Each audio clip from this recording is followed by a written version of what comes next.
On Gil's Arena earlier today, they debated what era was better, the 2000s or the 2010s. So we're going to compare the all-decade teams that NBA.com came out with from 2000 and 2010, and then we're going to debate the topic. Without further ado, let's dive into the 2000s NBA all-decade team. We had first team Steve Nash, Kobe Bryant, Dirk Nowitzki, Tim Duncan, Shaq. Second team J. Kidd, AI, LeBron, Kevin Garnett, Ben Wallace. Third team Big Shot, Chauncey, D. Wade, Paul Pierce, Tracy, and Amari Stoudemire. With honorable mentions below, you can read them below. The one thing that stood out to me that I can't rock with is automatically I can't put Dirk Nowitzki on that first team over LeBron James, right? LeBron James played 7 years in the 2000s. Basically, it's from 2000 to 2009, or 2000 to 2009, 2010, and then the 2010 decade starts 2010, 2011 season, right? So the reason why I can't say this is because if you look at the stats, comparing LeBron, so this is Dirk Nowitzki, right? So his best year in the 2000s, below here, was 26.6 points a game, right? Cool. Look at LeBron. His best year, in 2007, 2008, he averaged 30 points a game, by the way. He also has 2 MVPs in the 2000s.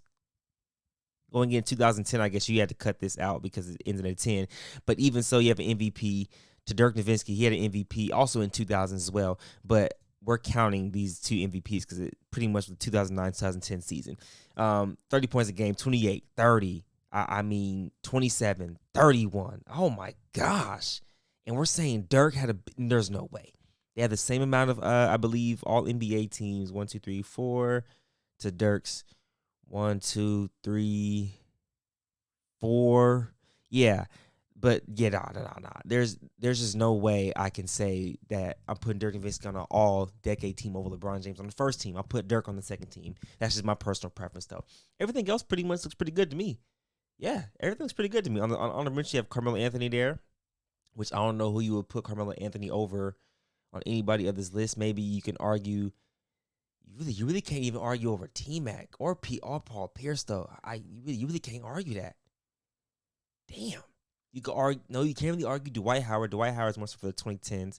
Gilbert Arenas is on there. It's his show, so I would expect him to be on there. But Gilbert was a dog in the 2000s, though. Let's go over the 2010s team. Steph Curry, first team. James Harden, LeBron, Kevin Durant, Marc Gasol. Second team, Chris Paul, Russ, Kawhi, AD, Dwight. Third team, Kobe, D. Wade, Dirk, Draymond, Tim Duncan. Damn, Tim Duncan was pretty dominant in the 2010s still. Only person I would switch in my personal preference would be Marc Gasol and Dwight Howard. I think Dwight Howard deserves that first team, all-decade team, in my opinion. Dwight Howard is one of the greatest interior forces we've seen in the game, especially on defense. So I would definitely throw him on that team right there. After that, I would debate putting Kawhi Leonard in the shooting guard position and moving him where James Harden is. Simply because Kawhi, bruh, two rings, 2 Finals MVPs in the 2010 era, because I believe his last championship was 2018, 2019 with the Raptors, right? That's the year KD got hurt. Or was it 18, 19, right? Wasn't it 18, 19? Yeah, because 18, Bron lost. 19, Bron was in LA, I believe. So yeah, he has 2 rings already at this point, 2 Finals MVP. So there's no way Kawhi is not in the all-decade team. I get it if they're putting him at the small forward position. You got to put him behind Bron, because at this point, Bron has 3 rings going on his 4th in 2020. So, yeah, I would debate Kawhi for Harden. I like where Russ is at because you can't put him over Steph at the point guard position. They got 2 PGs in there for sure. Kawhi's in, James Harden's on the second team. Dirk stays there. D Wade, it's tough because he did win in 2006, but he won 2 in Miami. But who you putting him? You could put D Wade over CP? Nah? Can you? Russ got to stay. He set the triple-double record, bro. That's historical. CP is just off the strength. Got to be top 3 teams. Kobe. Wow. Didn't he win a ring in 2010? Damn. Kobe third team's crazy, but he is first team right here. So that's really his era. So I'm not mad at that too much. Draymond Green could be debatable, but he's a 3-time champ at this point in time up to 2019. You could debate a Giannis, but Giannis didn't win anything until after the 2010s. Paul George was super dominant in the 2010s, y'all. Oh my gosh, this Kyrie Irving, Dame Lillard, Tony Parker, Hall of Famer. This list is crazy. Wow. Let me know in the comments below who you would insert and take out right here. I really have to do some research again. Just looking at this at face value, I'm reacting to this live. I'm not doing too much research beforehand in terms of statistical stuff like that. I'm just going off the top of my head what I would move and who I would keep. But you could make a case for Paul George in Indiana. Absolutely. You could make a case for Tony Parker with the Spurs. You could make a case for Kyrie, really, bro. I mean, his impact on a game just as a whole.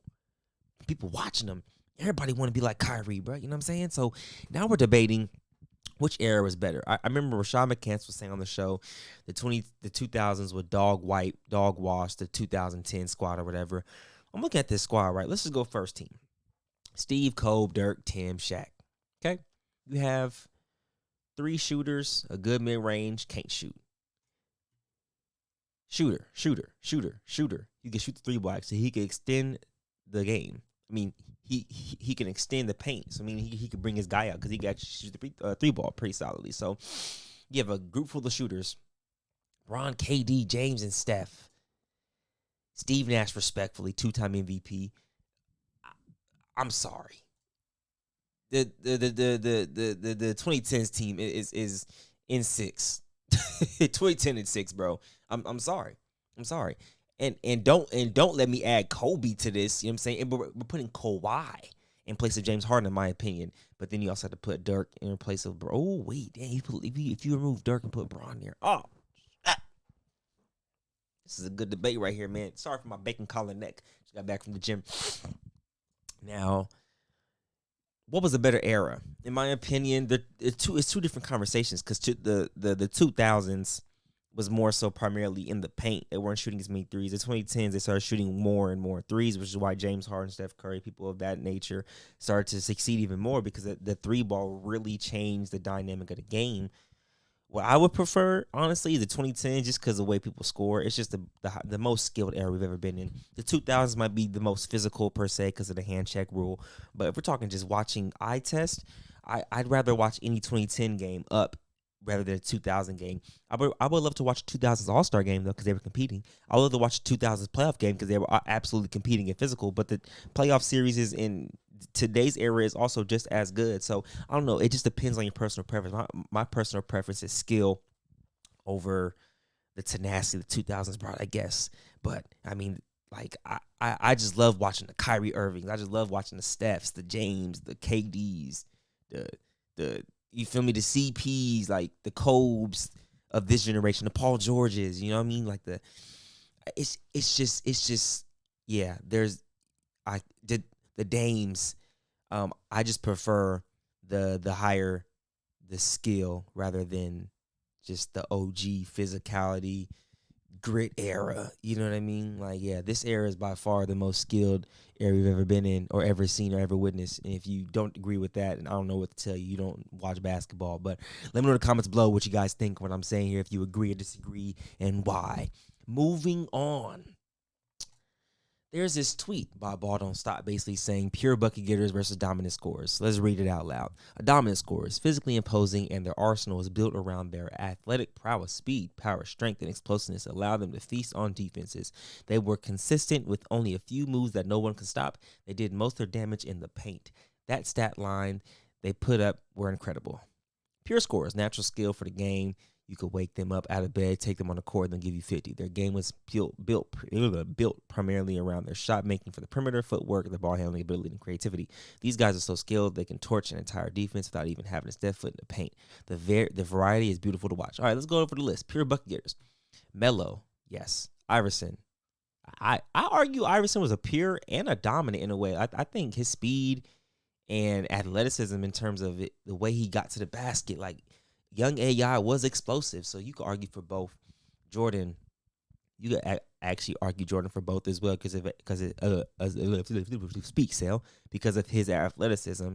Durant, pure for sure. Dirk, pure. Kobe, both. Kyrie, I don't know. I look at dominant score. I mean, how do you dominate the game? Like if you're taking over the game and you're dominating while scoring, you're a dominant scorer, in my opinion. So I think some of these can be both. But per definition, I guess you have Kyrie here. But I mean, Kyrie can score in bunches too. Steph as well. But I guess I'll just go for it for face value and what the definition says. Agreed, agreed, agreed. I don't agree with Bird, honestly. I think Bron is more of a pure scorer than Larry Bird. People think that Bron is just a dominant scorer only because of how big he is, but gradually, as time has grown, he's became more of a shooter. He's shooting like 40% from three right now. You feel what I'm saying? So just because it doesn't look pretty, Bron's not a pure bucket. He scored 40,000 points. Anybody that scored 40,000 points, okay. Well, Kareem, that nigga ain't a pure bucket. I'm sorry. I watched so much footage on Kareem, bro. It was just skyhook after skyhook after skyhook. I don't know if we can call that a pure bucket. Like, that's not something I would love to just watch over and over again. You know what I mean? But Bron definitely is in both categories. I think people don't give Bron the amount of credit that he deserves from scoring the ball because 40,000 points is 40,000 points. You got to be able to put the ball in the rim. Vince Carter played, what, 22 seasons? Is he top 10 scoring all time? So I'm saying, like, people want to talk about longevity, but you also have to put that Brown thing and that round thing. Vince Carter might have been a bad example, but that's the person that came to mind when it comes to longevity in seasons. Dame, pure bucket getter, yes. Dominant. I've watched Moses Malone. It's a nasty dominant. Hakeem, dominant. Wade was a beautiful mid-range scorer too, though. I don't know. Westbrook, yes. Kareem, yeah, he ain't appear to me. Malone, yeah, nasty game. Giannis, dominant. Bron, pure and dominant. Wilt, just dominant. He was just jumping over everybody. he was just jumping over everybody. Yeah, nothing was pure about that. And Shaq, put his cojones in your face for sure. Yeah, this list is actually pretty accurate. Only people I would argue was Bron for both. I mean, there's people I would argue for both, but one person I would argue moving is LeBron to pure bucket because he has 40,000 points. There's this video I want to watch though on Larry Bird and Michael Jordan in the 80s. I think you guys get a good laugh at it. This is by Your Reaction. Let's rock. Done with the 80s after Larry Bird do this big trash move. Watch Jordan pick it up. Ain't got no left hand. Gonna go left. Watch this. Smoke the layup. That's garbage.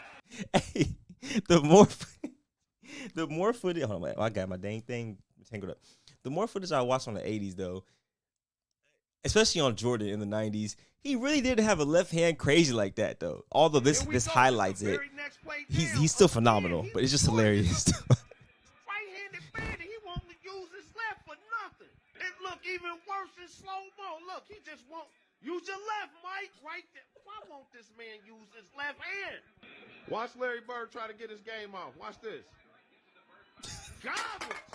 I don't want to hear nothing else about Larry It's the Bird. sound effects. Garbage. Watch Jordan. He refuses to go left. Go left, Mike. Oh, of course he gonna go right. Man, I would have locked him up. And watch how they go down the court. Look at Larry. He ain't got no move. Do a spin move, Larry. He almost throwing it away. Larry, garbage. Hey, watch this. Look at this. Look at. Okay, he going right. Everybody, he going right.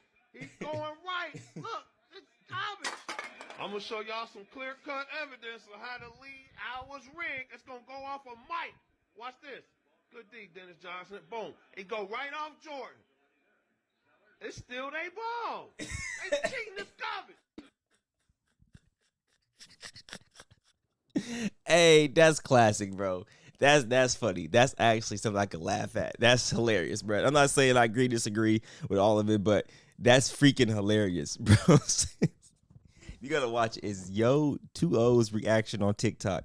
He's freaking hilarious though. But let me know in the comments what you guys think of today's segment. Which decade would you take, the 2000s, the 2010s? Which era was better to you guys? And and also, who do you think is pure and not pure on this dominant scorer versus pure bucket list? You know, good discussions in the comments, fellas, ladies and gentlemen. Appreciate you guys. We got this thing. Sayonara.